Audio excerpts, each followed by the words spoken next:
नमस्कार दोस्तों, स्वागत है आप सभी का एक और नई वीडियो में।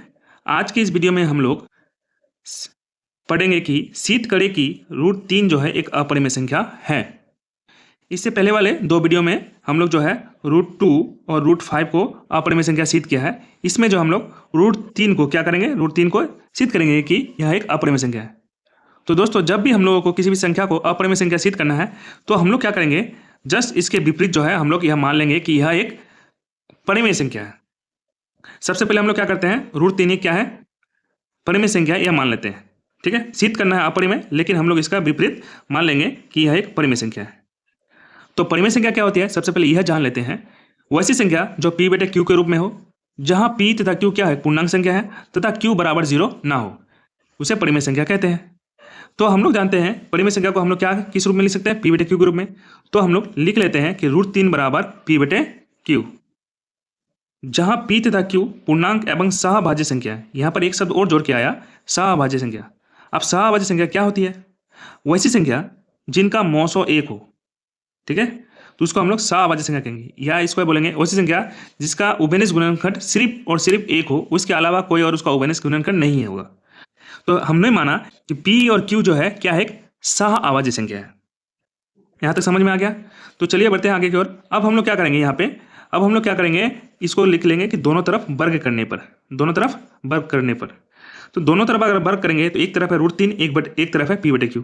तो रूट 3 का वर्ग क्या होगा, रूट 3 का वर्ग होगा 3 होगा, और p बटे q का वर्ग कितना हो जाएगा। ठीक है, यानी p बटे q गुना p बटे q, वर्ग का मतलब है दो बार गुना कोई भी चीज, तो p स्क्वायर बटे q स्क्वायर इतना होगा। तो हम लोग लिख सकते हैं 3 बराबर p स्क्वायर बटे q स्क्वायर।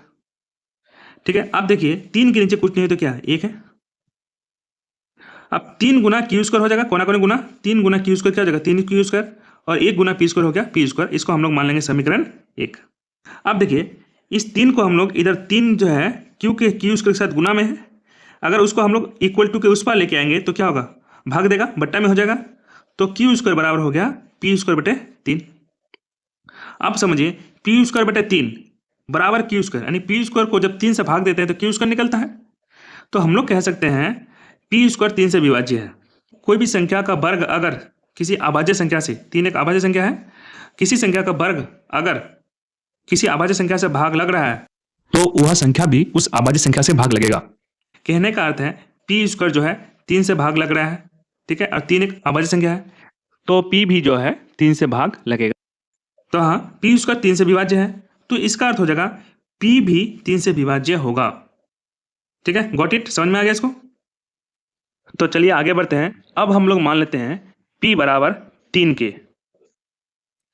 ठीक है, तो हम लोग क्या करेंगे, अब p बराबर 3 के को यहाँ पर जो ये इक्वेशन 1 है इसमें पुट कर देंगे। ठीक, इस इक्वेशन 1 में हम लोग इसको पुट कर देंगे, तो सिर्फ p की जगह 3 के बैठेगा। अच्छा, इधर 3 स्क्वायर है, 3 स्क्वायर बराबर p स्क्वायर, p स्क्वायर की जगह बैठ जाएगा 3 के, यानी 3 के।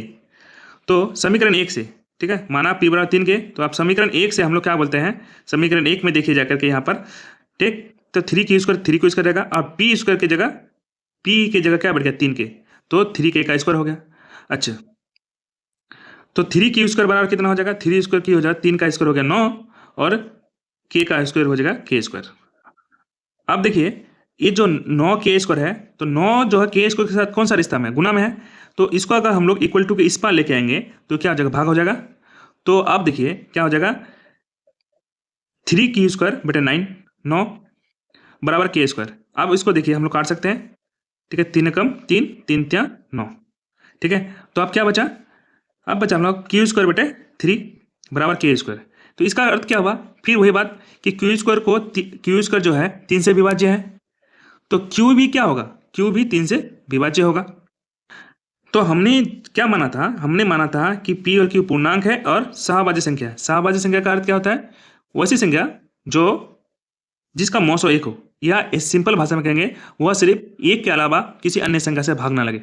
लेकिन p किससे, p यहाँ से देख रहे कि 3 से विभाज्य है और q भी 3 से विभाज्य है, तो इसका अर्थ सिंपल हो गया कि दोनों का मौसो 1 तो नहीं निकलेगा।